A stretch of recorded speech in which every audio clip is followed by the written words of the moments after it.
Now, from Wish TV, your local news source, this is All Indiana Politics. And welcome to All Indiana Politics on this Sunday morning. Let's begin with that bipartisan infrastructure bill and its potential impact here in Indiana. We're now just about 24 hours from President Biden signing that bill into law, a key part of his agenda this year. The White House is already touting what they claim the plan will mean for our state here in Indiana. $6.6 billion for highway programs, $401 million for bridge replacement, about $100 million for electric vehicle charging stations, and $751 million to improve the state's water systems.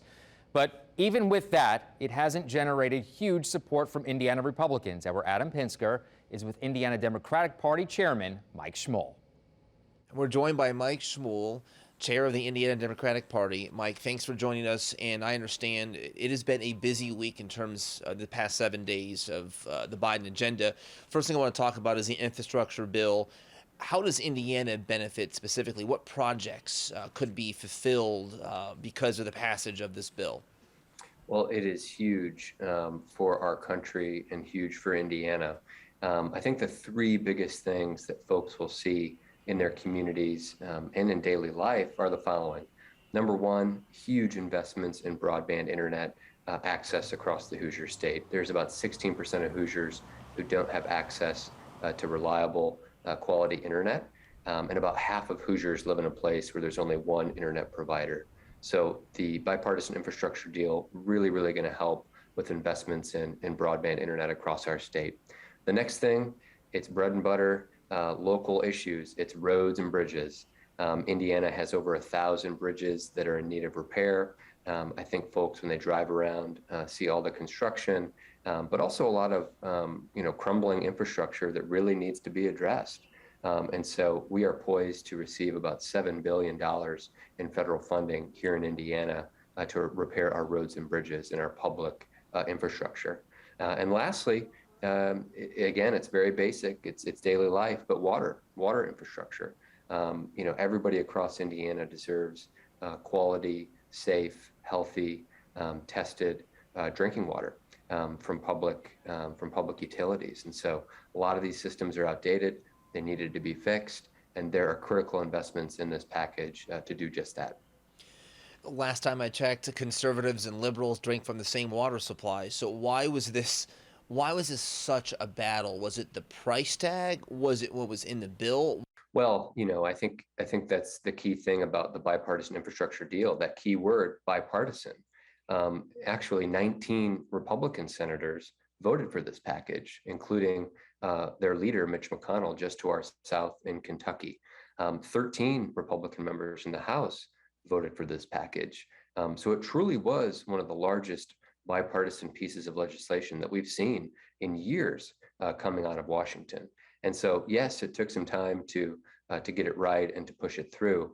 But I'm so glad, and I think the vast majority of Americans are so glad that it did. I think the other things that I'm looking at are the Indiana Chamber of Commerce, normally, a little bit more on the right, moderate to right, came out and strongly supported this package and thanked Congressman Mervan up near Chicago and Congressman Carson right there in Indianapolis for their votes on this package. Additionally, the National Governors Association, headed up by a Republican, the governor of Arkansas, also endorsed this package. And so there's a lot for everybody. And I think, the other side, and particularly our delegation, where nobody voted yes, they're going to decry it as socialism and it's out of control spending and all of those kinds of things. But look at what we just talked about. Roads, bridges, water, internet for people who don't have it. That's not socialism to me. That's investments in our economy to make sure that we're set up for this century. How come that gets drowned out by socialism? It seems like, do you think the Democrats, the president, can do a better job of selling that to the American public? Because, all I hear when I'm out covering this is socialism and it's too much spending. Why does the message get distorted between the Democratic Party and the American public?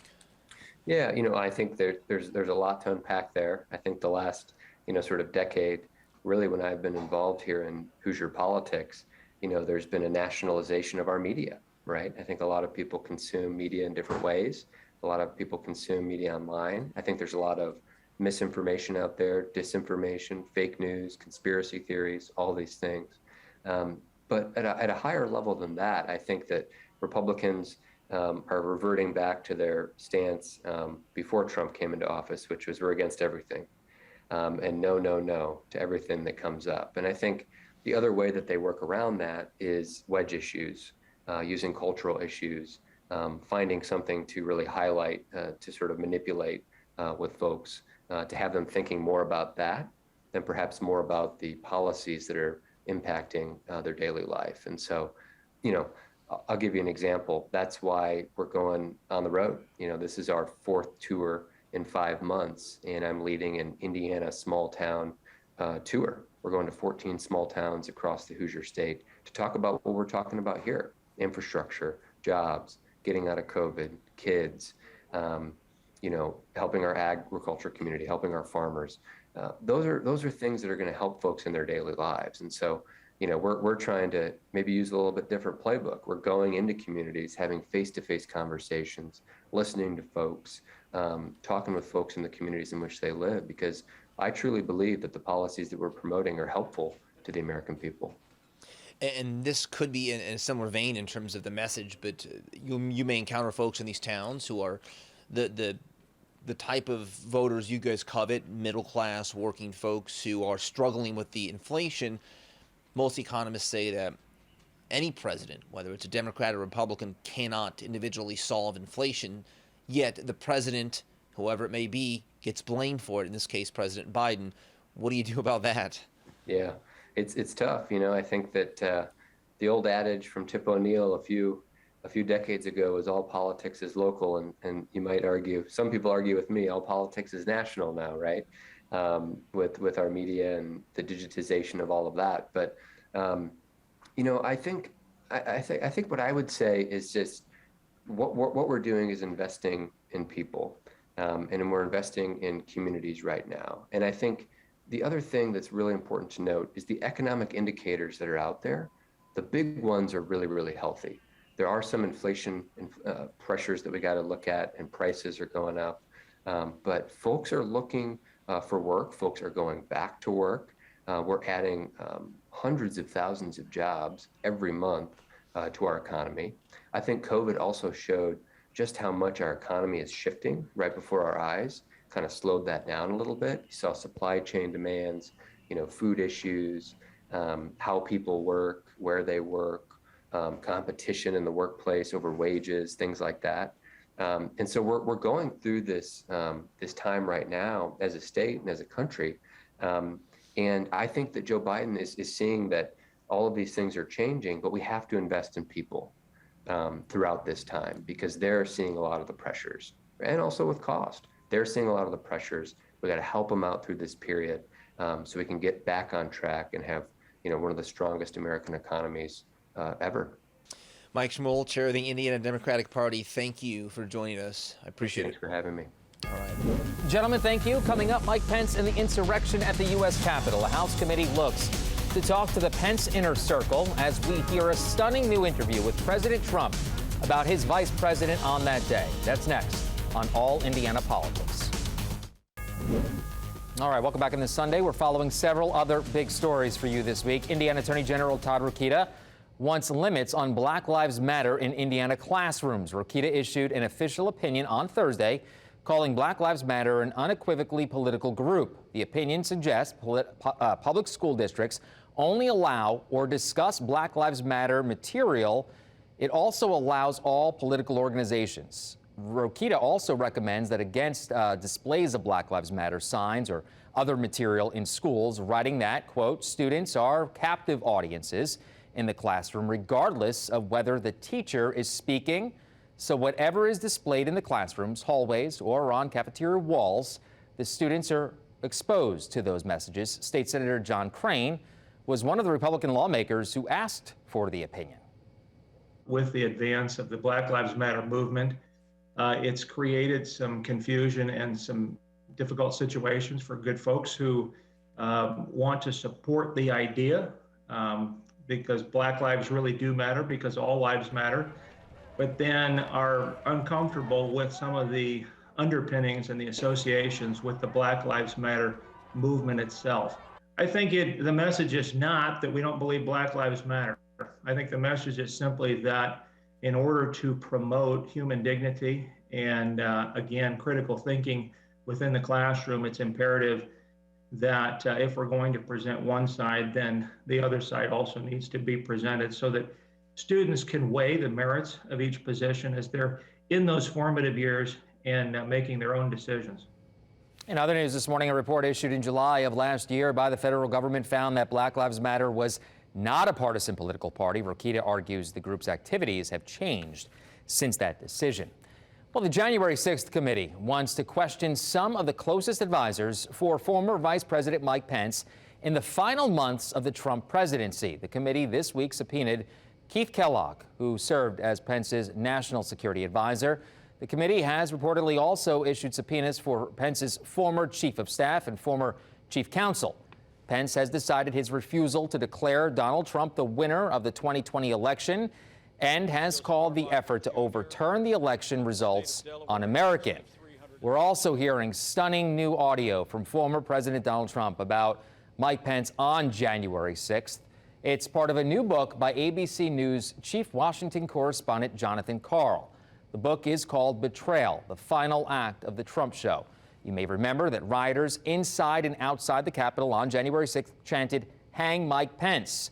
You may also remember Pence was able to get out of the Senate chamber and to safety just 60 seconds before the mob arrived. In a recorded interview for the book, Trump defends those threats to kill his own vice president. Were you worried about him during that siege? Were you worried about his safety? No, I thought he was well protected, and I had heard that he was in good shape. Mm-hmm. No, because I had heard he was in very good shape. But no. You heard those chants. That was terrible. I mean, those, he could have. Well, the people were very angry. They're saying, "Hang Mike Pence." Because it's common sense, John. It's common sense that you're supposed to protect. How can you, if you know a vote is fraudulent, right? Yeah. How can you pass on a fraudulent vote to Congress? Now, in the book, Karl also says the vice president and his family were taken to a loading dock beneath the Capitol during the insurrection. He also says there are official White House photos of those moments, but that the former vice president has blocked those from publication. Pence has not made public comments on the book. Coming up, the campaign finance controversy surrounding Senator Mike Braun. Our political experts are ready to break down what exactly it means. Welcome back to All Indiana Politics as we welcome back Tom John, former Marion County Republican Party chairman, and Kip Tu, former Indiana Democratic Party chairman. Gentlemen, good to see you. Let's start with the story that broke late this week in the Daily Beast about Senator Mike Braun. Just to kind of recap here, the report says Braun faces allegations of violating campaign finance laws, including what it calls millions of dollars of illegal loans. A Braun spokesperson says the report is only a draft and that they have submitted documents to clear up any confusion. So just how big of a deal are these allegations? Kip, we'll start with you on this one. Well, I mean, I think it's a extraordinary revelation. I mean, it's not just what the headline says. If I have a second, I'd like to read to you what basically the big bullet points are. He overstated both contributions and disbursements by millions of dollars. He failed to file 48-hour notices for large contributions on time. He didn't disclose over 1,000 contributions, what they're supposed to put on it. He accepted $1.17 million worth of contributions above the limit. He repaid himself more than permitted, and he failed to properly disclose. Those are all in and of themselves serious violations, but that's all of them. Now, they said it's just a draft. You know, his biggest problem is, I think, and I don't know if Tom will disagree with this, he probably won't be able to say anything, but Braun's biggest problems come from inside the House, right? And what I mean by that is he's thinking about entering a primary for governor, from what we understand. And the attacks are going to come from inside Republicans. It's not what Democrats are saying about this at the moment. It's what his fellow Republicans are saying behind his back. And that's going to be very, very damaging to him. So, Tom, Go ahead. I thought it was humorous. Excuse me, one more thing. I thought it was humorous that, they said they couldn't find the guy. It was a staffer's problem. And the reporter found the guy within 12 hours, I believe. So, Tom, are these allegations really big? Well, certainly this is not something you want to have. And I think this is a cautionary tale for any candidate, any person that wants to pursue office, is somebody like Senator Braun, who is a businessman, who understood a system where you have accountants and you have professionals and you have lawyers and you trust them to do your business, and they get it done. And in this case, they hired somebody that it appears did not know what they were doing and may have had some problems here. But it's not clear that any of this was intentional, but rather you have a very complicated system in the FEC, and you have a system that has very specific requirements, and they may have just hired the wrong person here. And yeah, they may not have been able to locate him, but if you can call somebody and they don't call back, it's not like you're going to send out a private investigator to seize them. I mean, Right. The Daily Beast made a big deal of it. They couldn't find him. Well, it's one thing to try and track down where somebody lives. It's another to get him actually to answer when clearly they made a lot of mistakes in this. But, Tom, we're already hearing some Democrats saying that he stole the election from Joe Donnelly. What say you? Well, I don't believe there's any stolen election here. For one thing, that race had $100 million spent from all sorts of corners, and whatever came through this campaign, frankly, was only a piece of that. And the reality of that race is it was about people in Indiana wanting to see somebody who was a Republican leader and who was taking a different tack than what Joe Donnelly had in his period of time. Kip, I know you talked about it a little bit before, but you do think that this is going to have long-term impact on him? If he runs again, yes, without a doubt. I think that Republicans will attack him in a primary if he does this again. And I just want to comment to what Tom said about, stolen election. I think we ought to try to avoid that kind of language. He cheated. I think that's easy to say and maybe fair to throw at them. But I tend to agree with Tom. The election might have been different had he not cheated, but that doesn't mean it was stolen in the instance of someone went there and didn't count all the votes or all that kind of stuff. I think we need to avoid those kind of accusations. Fair enough. And I'll take a little issue with Kip. Right now, the jury's out whether it's cheated or made a mistake, and we've all made mistakes. And so the question is what you do after the mistake. Okay, we'll see. That's what happens. A lot of mistakes, Tom. That's a lot of mistakes. Let's switch gears here now, gentlemen. Talk about infrastructure, if you don't mind. Tom, we'll watch the president sign the bill this coming week. So will it be hard for Republicans to talk against this once projects start really getting announced here in Indiana? It could have some really good impact. I mean, you've picked a topic where I'm one of the co-directors of our P3 group, which is about getting infrastructure done and rehabilitating a lot of our infrastructure that hasn't been invested in the past. So there will be certainly people who do not like or do not think we should be spending this money.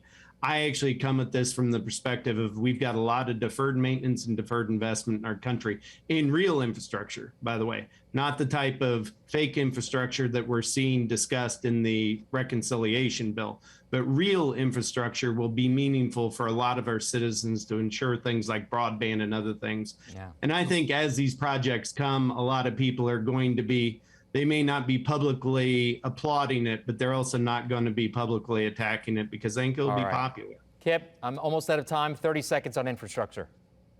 $8 billion coming to the state of Indiana. $8 billion. Our annual budget's $18 billion for everything. This is a huge investment across the country. It's a huge win for everybody in the United States of America. It's putting people to work. It's Joe Biden fulfilling the promises he made when he ran for office. Gentlemen, always good to see you. Good conversation. We'll talk soon. We'll be right back. Take all Indiana politics on the go with you. Download our podcast now. Part of the All Indiana Podcast Network and allindianapodcastnetwork.com. And thank you for joining us for All Indiana Politics on this Sunday. We'll be back here next Sunday morning at 9:30.